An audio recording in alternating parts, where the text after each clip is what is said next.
Dzisiaj chcielibyśmy zająć się omówieniem tematu czarnej śmierci, pandemii dżumy, która nawiedziła Europę w latach 1346-1352. Dlaczego akurat ta pandemia była tą największą w dziejach Europy? Miał na to wpływ kilka czynników. Pierwszy, zmiany klimatyczne. Końcówka XIII wieku przynosi w Europie coś takiego, co nazywamy małą epoką lodowcową. Zimy stają się coraz dłuższe, a przez to zbiory coraz mniej obfite. Drugim czynnikiem jest wyż demograficzny. W tym okresie, na początku XIV wieku, dochodzi do znacznego wzrostu populacji. Przeciętna rodzina posiada około 5 dzieci.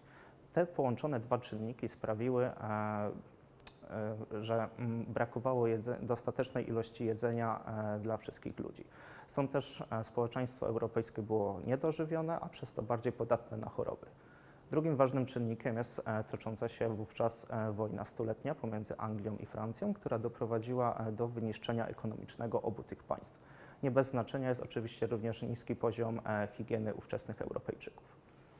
Ale skąd w ogóle dżuma wzięła się w Europie? Wiążemy to z ekspansją Złotej Ordy na tereny basenu Morza Śródziemnego. W 1346 roku Mongołowie rozpoczęli oblężenie Kaffy, jednego z miast położonych na Półwyspie Krymskim. Przerzucali zarażone uprzednio dżumą zwłoki, żeby złamać morale obrońców. Kaffa wówczas była faktorią włoskiego miasta Genua, więc kiedy było już pewne, że miasto upadnie, włoscy kupcy wrócili do domu. W ten sposób przenosząc zarazę na Sycylię, Genuę, Pizzę i Wenecję. Są to duże ośrodki handlowe i gęsto zaludnione, przez co choroba w łatwy sposób dostała się do innych krajów europejskich. Kolejno na Półwysep Iberyjski, Francję, Anglię, później na tereny niemieckie, skandynawskie i do Rosji, omijając przy tym ziemie polskie. Jak wyglądały objawy dżumy?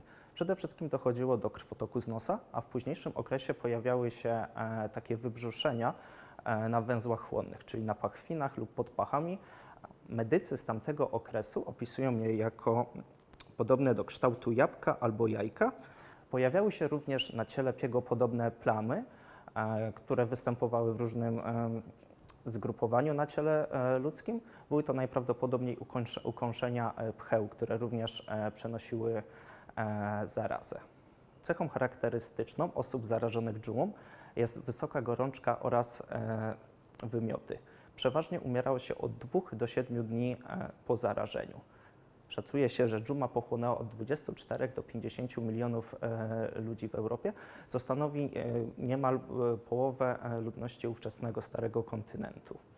Okres epidemii to czas wzmożonej aktywności religijnej Europejczyków. Nie mogąc znaleźć racjonalnych przyczyn powstania i rozprzestrzeniania się choroby, ludzie zwracali się w kierunku Boga, dopatrując się tutaj kary za grzechy. Prześladowano mniejszości narodowe Żydów i Cyganów, ale także żebraków i pielgrzymów, którzy wędrowali od miasta do miasta i mogli w ten sposób przenosić chorobę. Izolowano, a później także mordowano osoby chore na trądzik i łuszczycę, bowiem objawy ich choroby były podobne do objawów dżumy.